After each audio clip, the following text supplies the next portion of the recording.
Hello, Taurus, Sun, Moon, Rising, and Venus signs.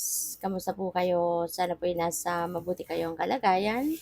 Welcome back po sa Star Tarot. At kung bago kayo rito, welcome din po kayo. Please subscribe, like, share my videos, and leave me a comment po kung naka-resonate kayo. So, Taurus, ganito po muna yung gagawin ko sa pagpili ng cards kasi po hindi ako pwedeng makapag-shuffle. Masakit po ang aking mga kamay. Pasensya na po.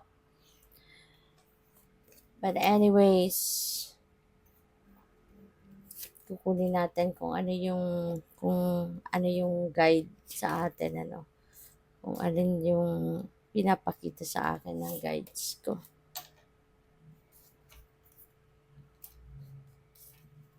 Ayan.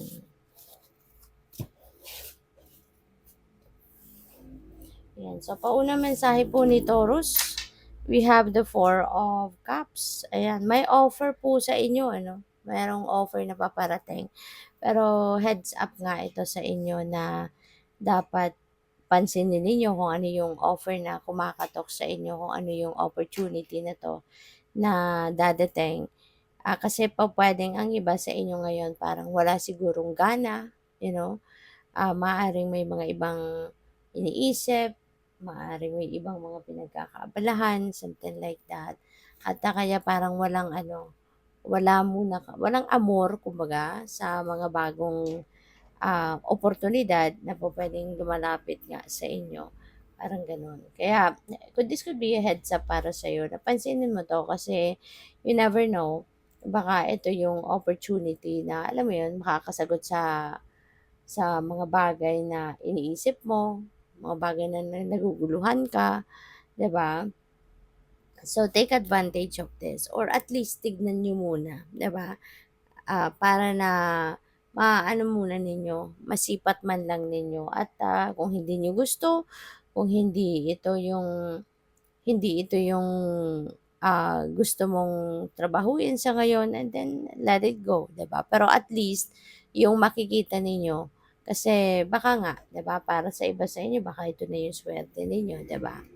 So we have justice. So justice will be served, so which is good.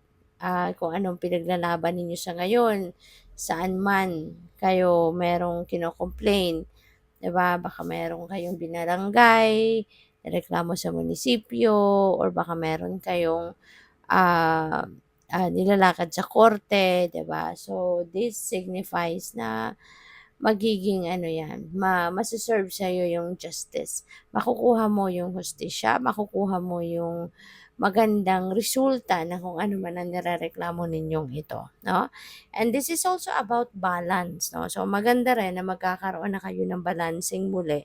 Baka dadating na din yung point na talagang magiging mas maayos na ngayon yung takbo ng buhay ninyo, 'di ba?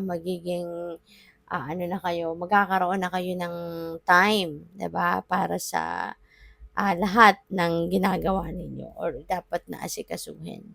So we have the Hierophant. Hierophant is an energy wherein yung parang parang merong mga taong kukonsultahin ka siguro. Maybe you are going to look for someone na pupuwedeng makapag-advice sa inyo, 'no? Yung makapagbigay ng enlightenment, makagabay sa iyo, gano'n. At pupuwede rin na si Hierophant, siguro ano ninyo 'to, pupuwedeng mentor ninyo, pupuwedeng si Hierophant, ano ninyo 'to, pupuwedeng, ah pupuwedeng, advisor ninyo, 'di ba? Pupuwede rin siya na spiritual guide, gano'n, mentor. So, pupuwedeng siya ang kakausapin mo, maybe you're seeking for advice, you want some clarity, or pupuwedeng siya yung, tatanungin mo regarding this opportunity. Baka makakatulong siya, sa tingin mo makakatulong siya kung ano man ang input na ise-share niya sa'yo, maaaring makakatulong siya sa'yo. So, we have Ace of Pentacles. Napakaswerte mo din pagdating sa pera kasi si Ace of Pentacles, this is a new beginning, no? Pagdating sa kaperahang aspeto. This is a new beginning pagdating sa inyong finances. Maaari kasi na ang iba sa inyo, baka kayo ay magkakaroon ng merong financial blessings, may pera na dadating or pupuwedeng ang cold cash 'yan, 'di ba? Or pupuwedeng opportunity na siyang magdadala sa'yo ng cold cash, 'di ba?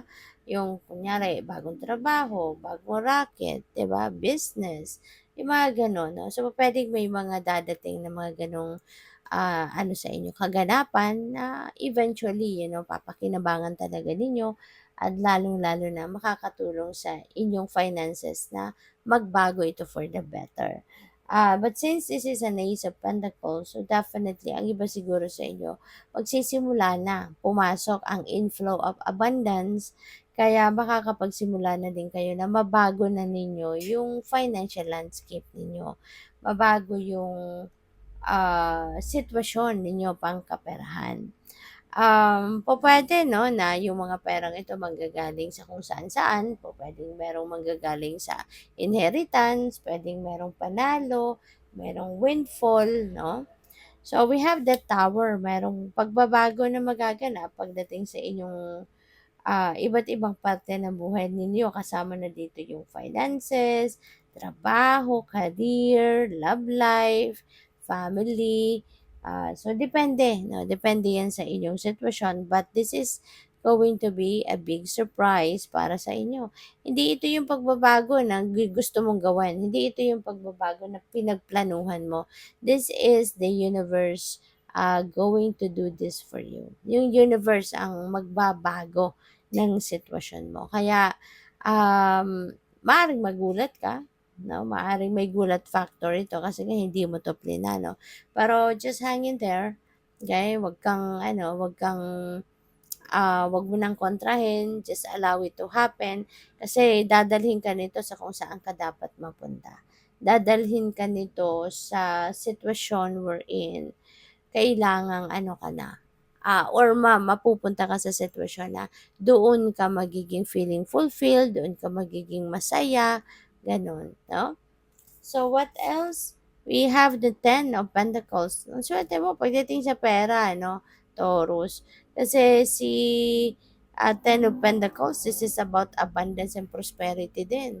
'Di ba? Stability ito, security pagdating sa inyong kaperahan. Siguro ngayon may establish mo na yung inyong financial future.